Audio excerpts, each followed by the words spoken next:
आपका स्वागत है। एमजी स्टोरीज में यहाँ हर कहानी एक अनजान दुनिया का दरवाजा खोलती है और आज भी हम एक नई यात्रा का आगाज करेंगे। आइए एक और कहानी में खो जाएं और नए सफर का आनंद लें। आज का एपिसोड। अब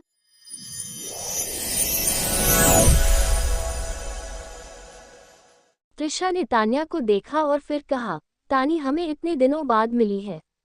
उसे कम से कम कुछ दिन तो यहाँ मेरे पास रहने दीजिए। साहिल भी कुछ कहना चाहता था लेकिन उसने त्रिशा को हैंडल करने दिया। तभी अर्थ ने कहा, त्रिशा आंटी, मैं तानी को कल ले आऊंगा। त्रिशा ने कुछ नहीं कहा और तान्या को गले लगा लिया, जैसे वो जाने नहीं देना चाहती हो। तान्या भी असमंजस में थी कि वो क्या करे।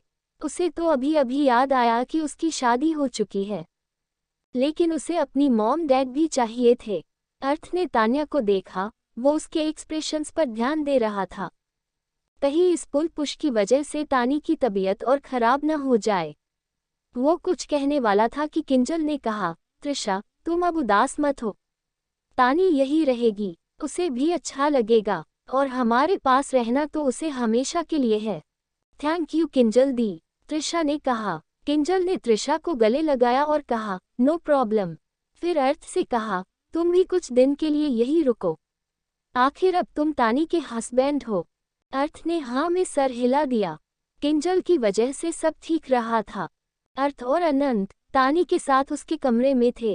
अर्थ, मॉम कितनी स्मार्ट है, उन्होंने झट से सब कुछ सॉल्व कर दिया। तानी ने जब किंजल को मॉम कहा तो वो बहुत खुश हुआ। उसने तानी की गोद में सर रखा और पूछा, तुम जानती हो हम कैसे मिले? तानी चौंक गई और पूछी, पता नहीं, लेकिन अगर तुम बताओ तो मुझे याद आ जाएगा। अर्थ ने सब बताया, किंजल पर अटैक और तानी का उनको बचाना, अर्थ का उसे ढूंढना और उसका पीछा करना, फिर तान्या का उसको पागल इंसान समझना। तान्या मुंह दबाकर हंस रही थी। अर्थ ने मुस्कुराते हुए कहा, तुम्हें पता है तुम मुझे क्या बुलाती थी? साइको किलर, तान्या ने कहा तो अर्थ चौंक गया और उठकर बैठ गया। तुम्हें याद आ गया? हाँ, मैंने कहा तो था, मेरी यादें एक कोने में पड़ी है, बस उसे कोई छू दे तो खुल जाता है। अर्थ उठकर बैठ गया और तानी के चेहरे को ध्यान से देखने लगा। फिर उसके गाल को सहलाते हुए पूछा, क्या तुम्हें याद है कि 1 साल पहले क्या हुआ था? क्या? तान्या ने अर्थ के हाथ पर अपना गाल टिकाते हुए पूछा। हालांकि अर्थ बताना नहीं चाहता था, लेकिन तान्या को पता होना चाहिए था कि अनंत कैसे आया। वो अभी तक उस रात के लिए गिल्टी फील करता था। अर्थ ने थोड़ा सा ही बताया तो तान्या ने उसके मुंह को अपने उंगलियों से ढक दिया और कहा, तुम गिल्टी फील मत करो, मैंने खुद अपनी मर्जी से तुम्हारे साथ थी। अर्थ ने सर झुका लिया और कहा, लेकिन मैंने तुम्हें हट किया था, तुमने मेरा ख्याल भी तो रखा था, और वैसे भी वो मेमोरी प्रेशियस है। तभी तो अनंत आया, फिर और अच्छे मेमोरी बनाने के लिए हमारी पूरी लाइफ पड़ी है। अर्थ ने तानी के आंखों को देखा, जो हल्की भीगी थी और मुस्कुरा रही थी। तानी, आई एम सो लकी, तुम मेरी लाइफ में आई, वरना मैं खड़ूस ही रहता। तानी ने मुस्कुराते हुए कहा, स्वीट तो तुम मेरे साथ हो, वरना अभी भी खड़ूस और डेविल डॉक्टर हो। अर्थ के होठों पर डेविल स्माइल आ गई और तानी को किस करने आगे बढ़ा। तभी अनंत की रोने की आवाज आई। तानी को उसकी सांसों से पता चल गया कि अर्थ उसे किस करने आ रहा था, लेकिन अनंत के रोने से रुक गया। वो हंसने लगी। अर्थ ने गहरी सांस ली और कहा, तुम बैठो, मैं देखता हूँ, उसे भूख लगी होगी। अर्थ ने अनंत को गोद में उठाया ही था कि दरवाजे पर नोक हुआ। अनंत को गोद में लिए हुए ही अर्थ ने दरवाजा खोला तो त्रिशा खड़ी थी। ये रो रहा है, इसे मुझे दे दो, तुम्हारे घर से 2 नैनी आई है, तुम्हारे कपड़े भी, त्रिशा ने रोते हुए अनंत को गोद में लेते हुए कहा। वो अचानक चुप हो गया और आप अंगूठा चूसने लगा। अर्थ ने मुंह बना लिया और त्रिशा ने कहा, अरे मेरे अनंत को भूख लगी है, चलो मैं यमी यमी दूध पिलाती हूँ, अपनी मॉम को आराम करने दो। अर्थ ने बैग लिया और तानी से कहा, मॉम तुम्हारे लिए नहीं, अनंत के लिए तुम्हें यहाँ रहने को कहा था। तानी हंसने लगी और खड़ी हो गई और कहा, मेरे कपड़े चेंज करने में हेल्प करो। ओके, अर्थ ने कहा। तानी ने मुंह हाथ धोया और अर्थ के निकाले हुए पाजामे को पहन लिया। अर्थ भी तुरंत चेंज कर आ गया। एक दूसरे की बाहों में सिमटे हुए अर्थ को 1 साल के बाद चैन की नींद आई। सिंघल पैलेस। ध्रुवी अपने रूम पहुंचकर बहुत थी, आखिर उसे अपने बेस्ट फ्रेंड से जुदा कर दिया गया था। तानी मिल गई, वो खुश थी लेकिन उदास भी। Andy I miss you. Dhruvi ने सोने की कोशिश की लेकिन नींद आई नहीं, तो वो अर्नव को परेशान करे उसके रूम चली गई। जाहिर था उसका रूम खुला था। यहाँ सिर्फ मैरिड कपल ही अपना रूम लॉक कर सकते हैं, ये नियम काजल ने बनाया, जो सबने माना। ध्रुवी अंदर आई तो बेड पर कोई नहीं था, लेकिन उसके टेक रूम से लाइट आ रही थी। अब ये इतनी रात में क्या कर रहा है? ध्रुवी वहां बढ़ गई। दरवाजा और खोलकर वो अंदर आई और उसके बड़े से स्क्रीन पर जो उसने देखा, ध्रुवी को ऐसा लगा कि आज उसका मरना तय है। उसे आज कितने शौक लगे हैं। अब तो आखिरी होना चाहिए क्योंकि दिन खत्म हो गया। स्क्रीन पर अर्थ की बहन कलिका की फोटो थी। ओह माय गॉड, क्या आरू, क्या वो कलिका को पसंद करता है? ये अच्छी बात है या बुरी? क्योंकि वो डिफेंस सर्विस में है और आरू तो अंडरवर्ल्ड से जुड़ा है। ध्रुवी ने सोचा और अचानक उसे लगा कि वो खुद की ही बात कर रही है। ध्रुवी ने अपनी जीभ काट ली और खुद से ही मन कहा, मैं और नक्श भी तो ऐसे ही है। लेकिन कलिका तो यहाँ है ही नहीं, तो आरू उसे कब से पसंद करता है? उद्धरण। ध्रुवी ने सोचते ही फोटो पर ध्यान दिया तो वो पुरानी फोटो थी, शायद कलिका के स्कूल टाइम की। ध्रुवी दबे कदमों से आगे बढ़ी और एरो की दबाया तो कलिका की कुछ और फोटोज थी। कुछ उसके स्कूल की, कुछ ऐसी जैसे वो जानती ही न हो कि उसकी फोटो खींची जा रही है। एक फोटो में तो आरू बहुत ही छोटा था और कलिका छोटी मॉम के गोद में थी। ध्रुवी का दिल भर आया, ओह तो ये बचपन का एक तरफा प्यार है। फिर सोते हुए अर्नव को देखते हुए मन ही मन कहा, स्टूपिड ब्रदर, तुम्हें मुझे बताना चाहिए था। उद्धरण। ध्रुवी ने अर्नव को नहीं उठाया क्योंकि उसे लगा कि अगर उसने ध्रुवी को नहीं बताया तो वो नहीं चाहता इस बारे में किसी को भी पता चले। ध्रुवी वापस अपने कमरे में आ गई और सोचने लगी, आरू, कलिका वापस आएगी तो मैं तेरी हेल्प जरूर करूंगी। अचानक उसे नक्श की याद आने लगी। आखिर सुबह वो उस हवा में सांस ले रही थी जिसमें प्यार खुशबू हर तरफ से आ रही थी। नक्श के फोटो को अपने सीने से लगाए वो भी सो गई।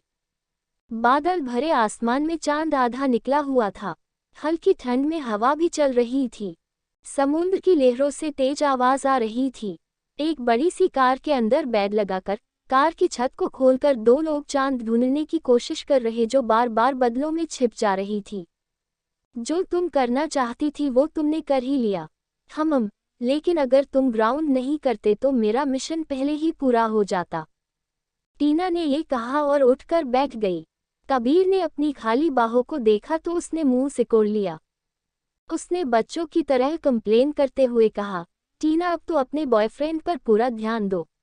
I am so lonely. टीना चौंक गई और उसके बाल बिगाड़ते हुए कहा, क्या लोनली? तुम क्या छोटे बच्चे हो? मैं देख रही हूँ तुम्हें काम में भी मन नहीं लग रहा।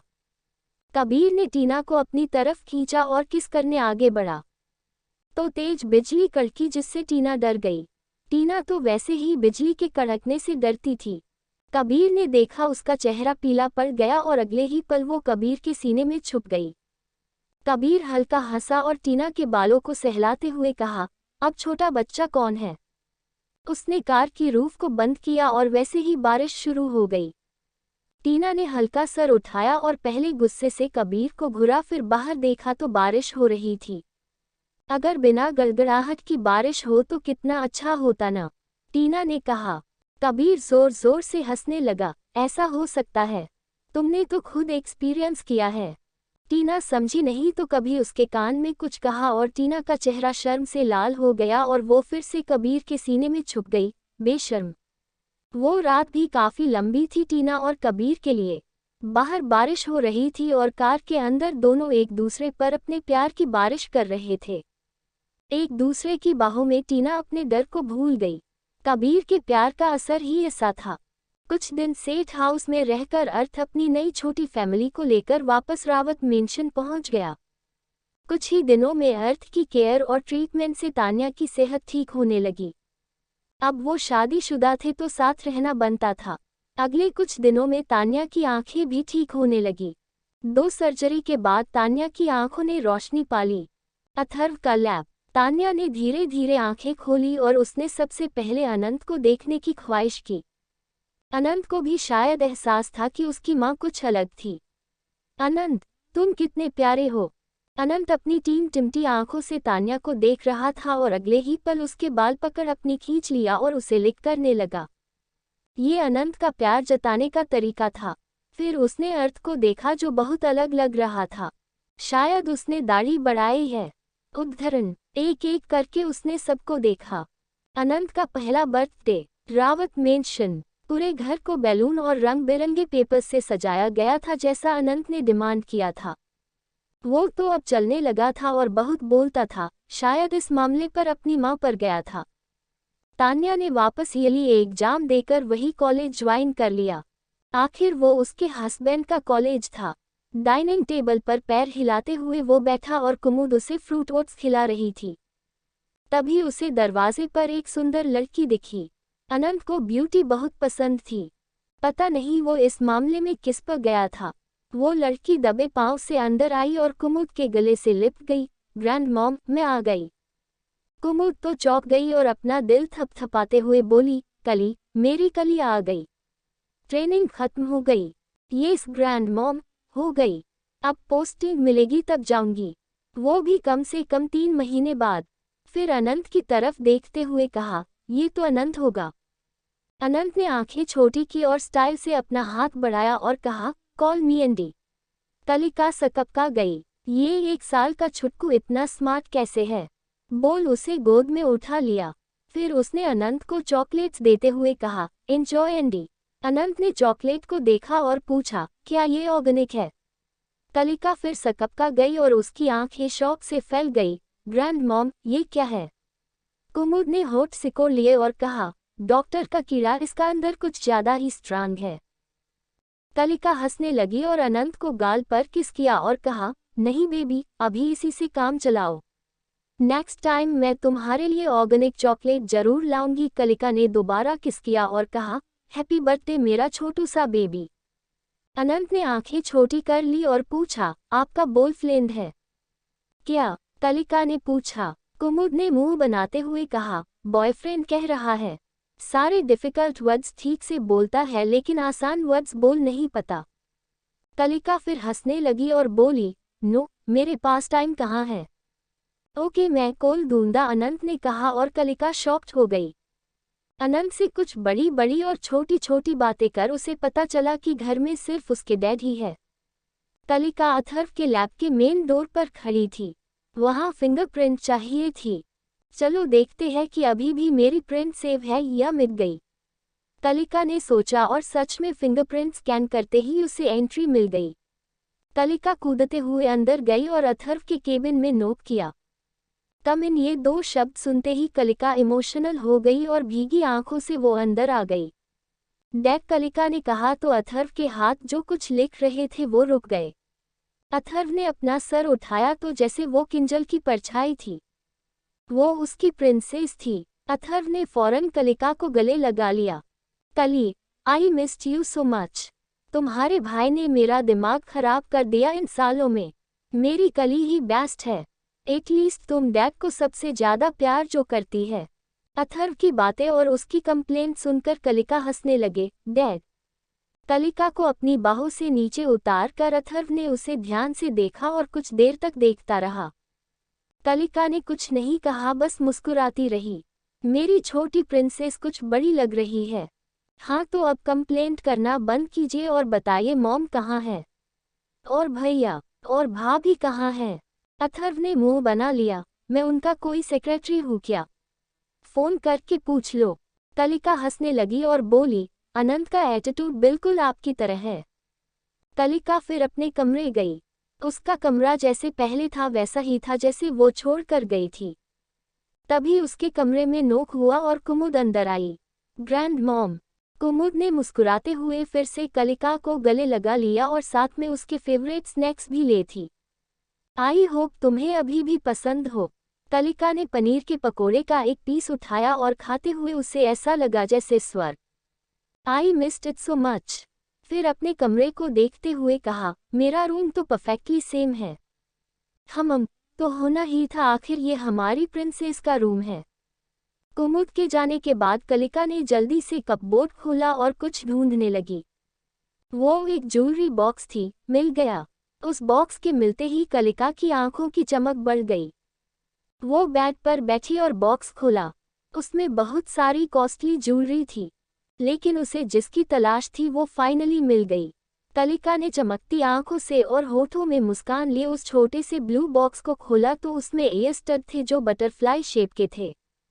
उसमें ब्लू और वाइट डायमंड लगे थे और इतने सालों के बाद भी चमक रहे थे। आज पार्टी में यही पहनने वाली हूँ, देखती हूँ क्या रिएक्शन आता है। रावत मेंशन में मेहमानों के आने की शुरुआत हो गई। आज सिक्योरिटी बहुत टाइट थी। किंजल के पुलिस डिपार्टमेंट के कलीग, अथर्व के कलीग, फिर अर्थ और तान्या के कलीग, और कुछ दूर के रिश्तेदार तो सिर्फ टाइम पास करने और टाइम वेस्ट करने आए थे। तान्या और कलिका की मुलाकात सीधे पार्टी में हुई। कुमुद ने कलिका को उनकी लव स्टोरी के बारे में सब कुछ बता दिया। कलिका ने सोचा, क्या सच ऐसा प्यार होता है? फिर वो अपने एक कान के ईयर स्टड को छूते हुए दरवाजे की तरफ देखने लगी। सिंघल पैलेस। ध्रुवी अपने ईयररिंग पहनते हुए अर्नव के कमरे में आई। अर्नव पैर पसार कर सो रहा था। ध्रुवी ने झुंझलाते हुए उसके पैर पर जोर से पिंच किया। चिल्लाते हुए अर्नव नींद में बेड से गिर गया।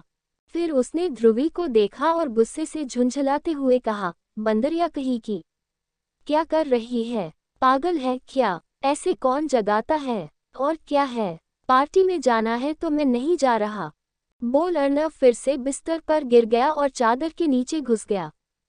ध्रुवी ने ब्लैंकेट खींच लिया और कहा, सब जा रहे हैं। उसने खुद कपबोर्ड से कपड़े निकाले और बेड पर रख दिया। 10 मिनट में तैयार हो जा, बोल। ध्रुवी चली गई और अर्नव झुंझलाते हुए उठ गया। ध्रुवी वैसे भी अपने एंडी से मिलने के लिए एक्साइटेड थी। अनंत ने तान्या की ड्रेस खींचते हुए पूछा, वी तब आएगी? आती होगी, तान्या ने अनंत की बोट ठीक करते हुए कहा। कुछ देर में पूरा सिंघल और सेठ परिवार रावत मेंशन में पहुंच गया। आज तो राणा फैमिली भी आई थी। प्रजापति फैमिली को कौन भूल सकता है? कुछ दिल पहले मिल चुके और कुछ मिलने वाले थे। कली। किंजल ने अपनी बेटी को आवाज दी और अपने पास बुलाया। कली ने काजल को देखा और गले लगा लिया। मासी, आप कैसी है? मैं तो ठीक हूँ, लेकिन तुम किसे ढूंढ रही हो? काजल ने छेड़ते हुए पूछा। किसी को नहीं, मैं तो सबको देख रही हूँ।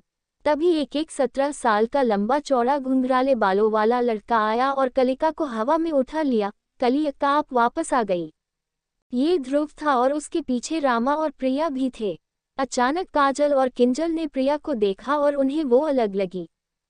प्रिया, तुम प्रेग्नेंट हो? प्रिया बुरी तरह शर्मा गई और हाँ में सर हिलाया।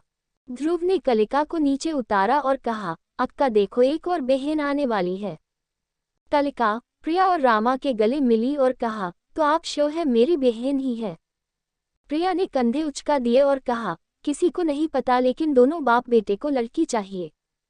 सब हंसने लगे। रामा को अचानक अथर्व उनकी तरफ आता दिखाई दिया तो रोते हुए कूदते हुए अथर्व को गले लगा लिया। बॉस, मैंने आपको बहुत मिस किया।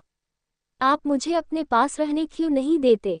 लेकिन अथर्व बेचारा सांस नहीं ले पा रहा था। वो ध्रुव ही था जिसने रामा को अथर्व को छोड़ने को कहा। अप्पा, शांत हो जाओ, अथर्व ने खांसते हुए और लंबी लंबी सांसें लेते हुए गुस्से से कहा, गेट लॉस्ट। रामा रोने लगा। बॉस, अब मुझे प्यार नहीं करते। कली ने रामा के आंसू पोंछते हुए कहा, अरे आप रो मत, चलो आप अनंत से मिलने चलो। कली सबको लेकर चली गई। वही काजल ने अथर्व को घूरते हुए कहा, ईविल डॉक्टर, और चली गई। किंजल ने हंसते हुए अथर्व को देखा तो उसने कहा, अरे वो मुझे मारने वाला था। मुझे लगता है जब वापस आता है मेरी सुपारी लेकर आता होगा। किंजल अथर्व के कपड़े ठीक किए और कहा, छोड़ो भी, वैसे आज तुम बहुत हैंडसम लग रहे हो। अथर्व ने एक डेविल स्माइल की और कहा, तो चलो मुझे बताओ मैं कितना हैंडसम लग रहा हूँ। वो उसे खींचकर घर के अंदर अपने रूम में ले गया। बेचारी किंजल, उसके लिए कुछ अच्छा कहना ही बेकार था। काजल ने बहुत सुंदर पिंक शिफॉन साड़ी पहनी थी और दक्ष जो लोगों से घिरा हुआ उसी की तरफ आ रही थी। इस भीड़ के बीच से भी वो काजल को देख सकता था, लेकिन अचानक को रुक गई और उसके चेहरे में परेशानी दिखने लगी। दक्ष ने ये नोटिस किया और उसके पास आया और पूछा, क्या हुआ? डोडो, लगता है पीछे से इनर की हुक खुल गई।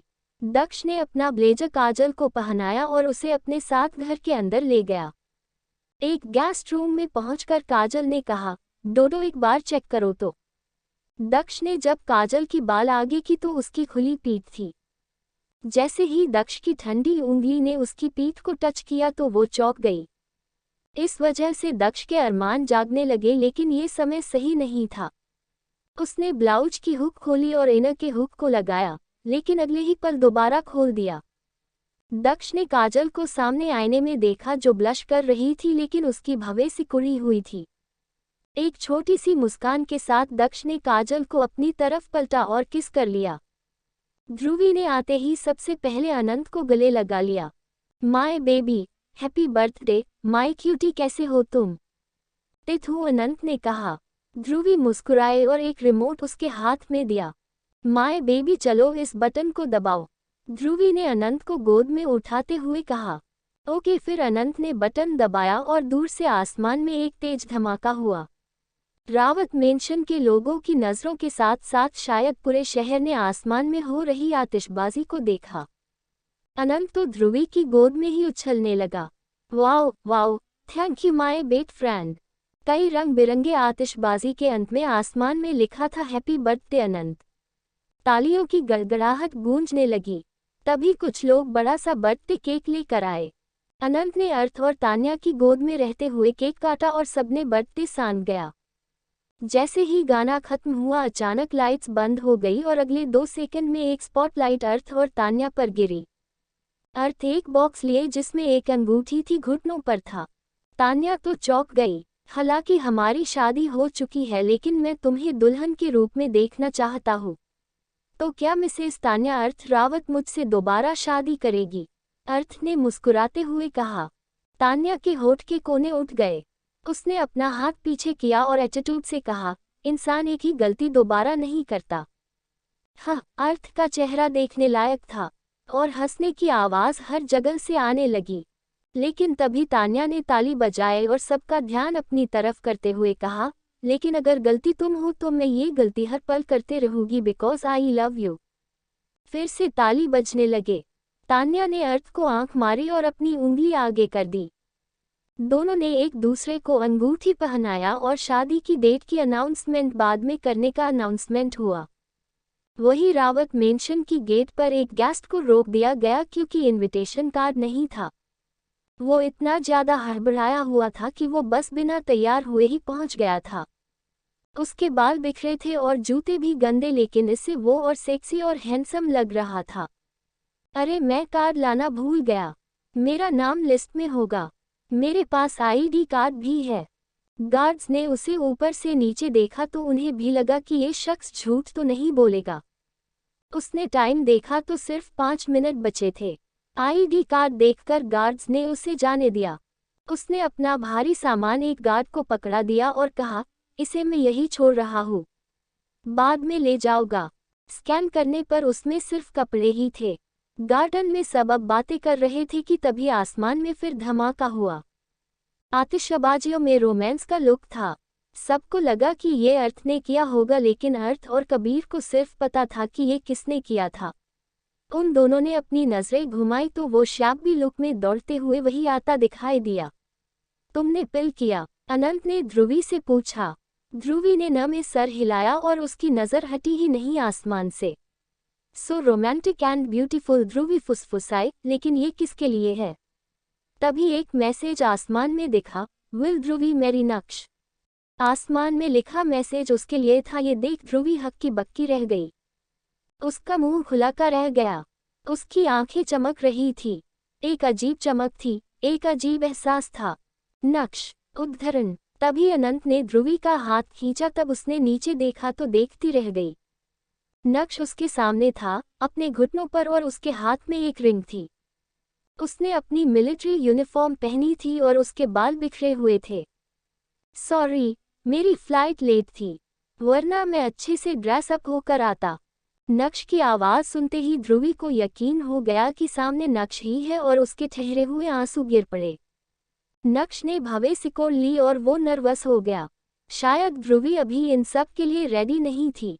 लगता है मैंने सब गड़बड़ कर दी, नक्श ने मन ही मन कहा और ध्रुवी के आंसू को पोंछा। नक्श ने ध्रुवी के आंसू पोंछते हुए कहा, अगर तुम्हें अभी शादी नहीं करनी तो कोई बात नहीं। ध्रुवी ने नक्श को बाह में पंच किया और रोते हुए कहा, स्टूपिड, तुम 1.5 साल बाद मुझसे मिल रहे हो और शादी के लिए प्रोपोज कर दिया। नक्श को समझ नहीं आया। ओके, तो फिर तुमने मुझे रिजेक्ट कर दिया। नो, तो एक्सेप्ट कर लिया। ध्रुवी ने आंखें छोटी करते हुए कहा, तुम्हें क्या लगता है? नक्श ने लंबी आह भरी, पता नहीं, तुम ही बता दो। नक्श का कंफ्यूज चेहरा देख फिर से हंसने की आवाजें आने लगी। ध्रुवी ने अपना हाथ आगे किया और कहा, तो पहनाओ। नक्श के चेहरे में एक क्यूट सी स्माइल थी। ध्रुवी ने कूदकर उसे गले लगा लिया और वो हवा में लटक गई। आई लव यू, ध्रुवी फुसफुसाए। नक्श ने भी ध्रुवी को अपनी बाहों में कस के पकड़ लिया और फुसफुसाया, आई लव यू टू। नक्श को सामने दक्ष और काजल खड़े दिखाई दिए। जब काजल प्रेग्नेंट था तब नक्श उसके साथ था और काजल के अंदर उसकी सोलमेट, उसकी ध्रुवी थी। थैंक यू काजल, मुझे इतना अच्छा गिफ्ट देने के लिए, मुझे ध्रुवी को देने के लिए। नक्श ने सोचा और ध्रुवी को उसी तरह बहुत देर तक गले लगाए रखा। गेस्ट्स में बातें होने लगी। आज तो कमाल ही हो गया, आज प्रपोजल डे है क्या? दो प्रपोजल। वैसे दोनों गर्ल्स सेवेज है, अपने अपने पार्टनर्स के अपनी बातों से होश उड़ा दिया। अब और कुछ बचा है क्या? नहीं भी, लेकिन आज की पार्टी बहुत रोमांटिक निकली। टीना ने कबीर के कंधे में सर रखा और कहा, सो रोमांटिक। आज तो दो प्रपोजल देखने को मिले। टीना और कबीर ने मैचिंग कपड़े पहने थे, ब्लू गाउन और ब्लू सूट। कबीर ने टीना को साइड से देखा और मुस्कुराते हुए कहा, तुमने तो अभी शादी से मना कर दिया, वरना मैं कब का प्रपोज कर देता। टीना ने कबीर के हैंडसम चेहरे को देखा और उसके दिल ने धड़कन छोड़ दी। तुम इतने हैंडसम क्यों हो? मुझे लगता है मैं तुम्हारे लायक ही नहीं, इसीलिए मुझे डाउट होता है। कबीर ने भावे सिकोड़ ली और टीना से कहा, तुम क्या सोचत रहती हो? आई लव यू टीना, ये सच है और हमेशा रहेगा। मैं सिर्फ तुम्हारा हूँ और तुम मेरी। टीना ने मुस्कुराते हुए कहा, अच्छा ऐसा है तो मुझे भी प्रपोजल चाहिए। कबीर ने हैरानी से पूछा, सच में? हाँ, लेकिन प्रपोजल इंटरेस्टिंग होना चाहिए और अभी के अभी, वरना फिर मन बदल गया तो। बोल टीना ध्रुवी के पास जाने लगी उसे कॉन्ग्रेचुलेट करने। तभी आसमान से आवाज आने लगे, पंखे की, हेलीकॉप्टर, चॉपर्स। फिर से सारे गेस्ट्स आसमान में देखने लगे। अगले ही पल आसमान से लाल गुलाब की बारिश होने लगी। ये टीना का फेवरेट फ्लावर था। टीना के कदम रुक गए। कबीर, ये सब क्या है? वो पीछे मुड़ी तो कबीर अपने एक घुटने पर बैठा था और उसके पीछे आसमान में आतिशबाजी हुई और हॉट शेप बना और उसके अंदर लिखा था, कबीर और टीना। फिर कबीर की आवाज आई, तो क्या अब तुम शादी करोगी मुझसे? टीना तो जम गई। कबीर के हाथ में 2 रिंग्स थी, कपल रिंग। टीना ने अपनी भीगी पलकें झपकाए और कहा, तुमने पहले से तैयारी कर ली थी, है ना? कबीर मुस्कुराया और कहा, टीना बोलो ना। क्या बोलूं? टीना ने कहा तो गेट्स ने चीयर करना शुरू कर दिया। हाँ बोलो, से येस। टीना ने अपने गाउन के पॉकेट से एक बॉक्स निकाली और कहा, मैंने भी आज तुम्हें प्रोपोज करने का प्लान बनाया था। ये तो बड़ा झटका था। कबीर सकपका गया और खड़ा हो गया। तभी किसी के बोलने की आवाज आई, ये तो अच्छी बात है, डबल सगाई कर लो। हा हा हा हा, अर्नव ने कहा और उनकी तरफ बढ़ गया। दोनों के बॉक्स लेकर 2 रिंग दोनों को दे दिया और कहा, चलो चलो पहनाओ। आखिरकार 2 प्रपोजल के बाद एक और डबल प्रपोजल। आज का दिन यहाँ आए सारे लोगों को याद रहेगा।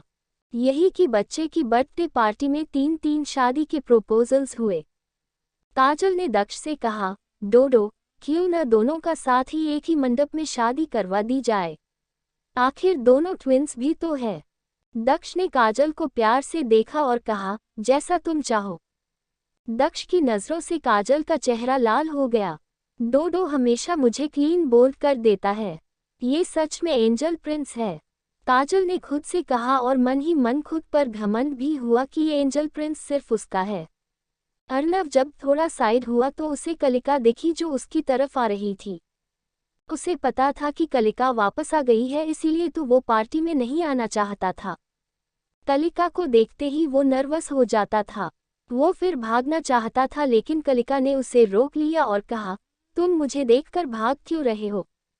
अर्नव के कान लाल हो गए और उसने खांसते हुए कहा, ऐसी बात नहीं। कलिका ने नेचुरली अपने कान को छुआ और कहा, तो अभी तक मुझसे बात क्यों नहीं की? अर्नव की आंखें तेज थी। अर्नव ने देखा लेकिन फिर आंखें नीची कर ली। उसका चेहरा लाल था और वो बहुत नर्वस था। मुझे लगा कली ने उसे गुमा दिया या फेंक दिया। आखिर उस दिन उसने लेने से मना जो कर दिया था। अर्नव ने सोचा और उसका दिल खिल उठा। वही कलिका ने अर्नव के लाल चेहरे को देखा तो उसका माथा छूते हुए बोली, तुम्हारी तबीयत ठीक नहीं है क्या? कलिका के छूने से अर्नव अपनी जगह जम गया। नहीं, गर्म तो नहीं है।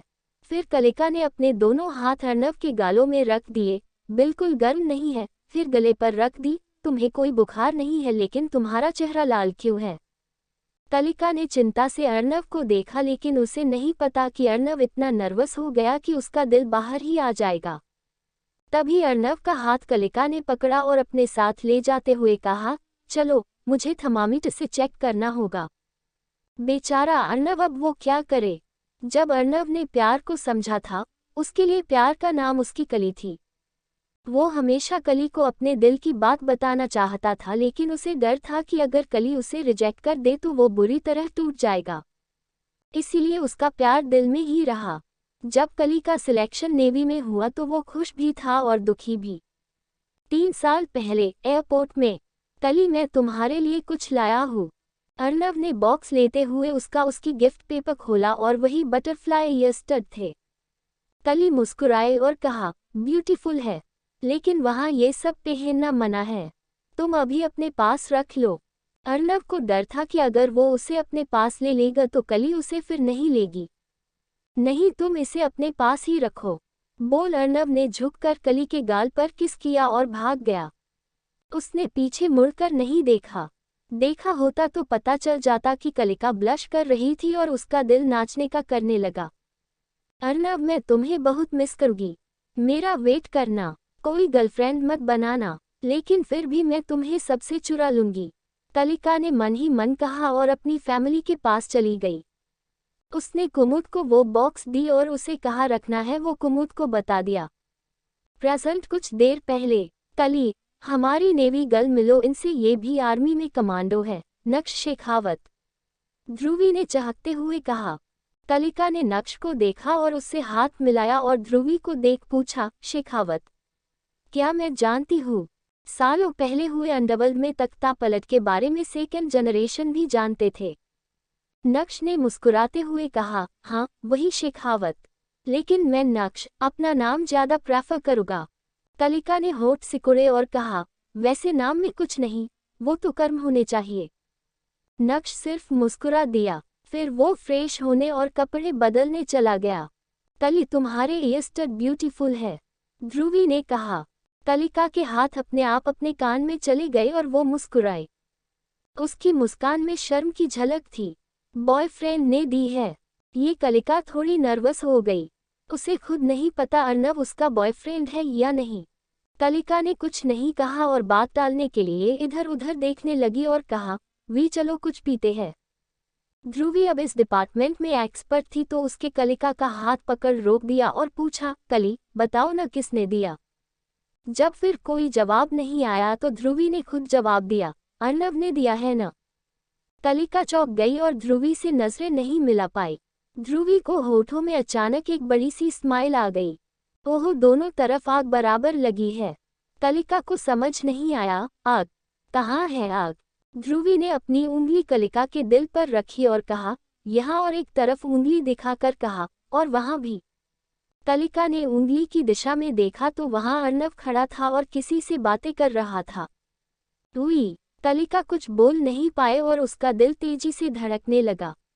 उसने फिर से अपनी नज़र अर्नव की तरफ की और कहा, 3 सालों में आरू कितना अलग लग रहा है। ध्रुवी भी इमोशनल हो गई और बोली, आरू ने सिर्फ तुमसे प्यार किया और 3 साल इंतजार किया। लेकिन वो डरता है रिजेक्शन से, इसीलिए वो खुद आगे आकर तुम्हें कुछ नहीं कहेगा। अगर तुम उससे प्यार करती हो तो जाओ उसके पास, वरना उसे देखो भी मत। कलिका ने अपनी भीगी पलकों से कहा, मैं जब से गई उस दिन से वापस आना चाहती थी।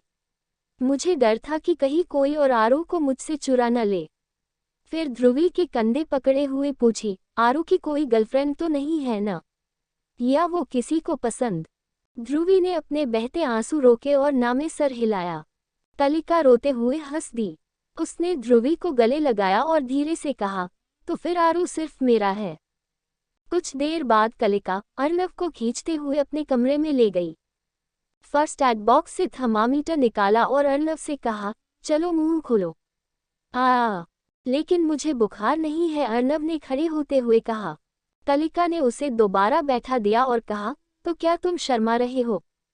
अर्नव की बोलती बंद हो गई। रूम अंदर से लॉक था। कलिका को पता था कि अर्नव कुछ नहीं बोलने वाला, तो उसे अपने कदम आगे लेना पड़ेगा। उसने थर्मामीटर साइड में रखा और लपक कर अर्नव की गोद में बैठ गई। जैसे ही उसने अर्नव की गर्दन में हाथ डाला, अर्नव को एहसास हो गया कि क्या हुआ। तली, ये क्या क्या क्या? बेचारा अर्नव जम गया और स्पीचलेस हो गया। कलिका ने उसे गले लगाया और कहा, मैंने तुम्हें बहुत मिस किया। तुमने नहीं किया। अर्नव ने बेड की चादर को कस के पकड़ा हुआ था। अर्नव के अंदर जो सुनामी उठ रही वही जानता था। गाइस, नेक्स्ट एपिसोड का टारगेट 100 है। जैसे ही 100 लाइक्स हो जाएंगे नेक्स्ट एपिसोड आ जाएगी, इसलिए लाइक करना ना भूले। और ऐसे ही और भी मज़ेदार कहानियों को सुनने के लिए इस चैनल को सब्सक्राइब कर ले और बेल आइकॉन को भी ऑल पे सेट कर ले, जिससे कि आपको तुरंत लेटेस्ट एपिसोड की नोटिफिकेशन मिल जाएगी।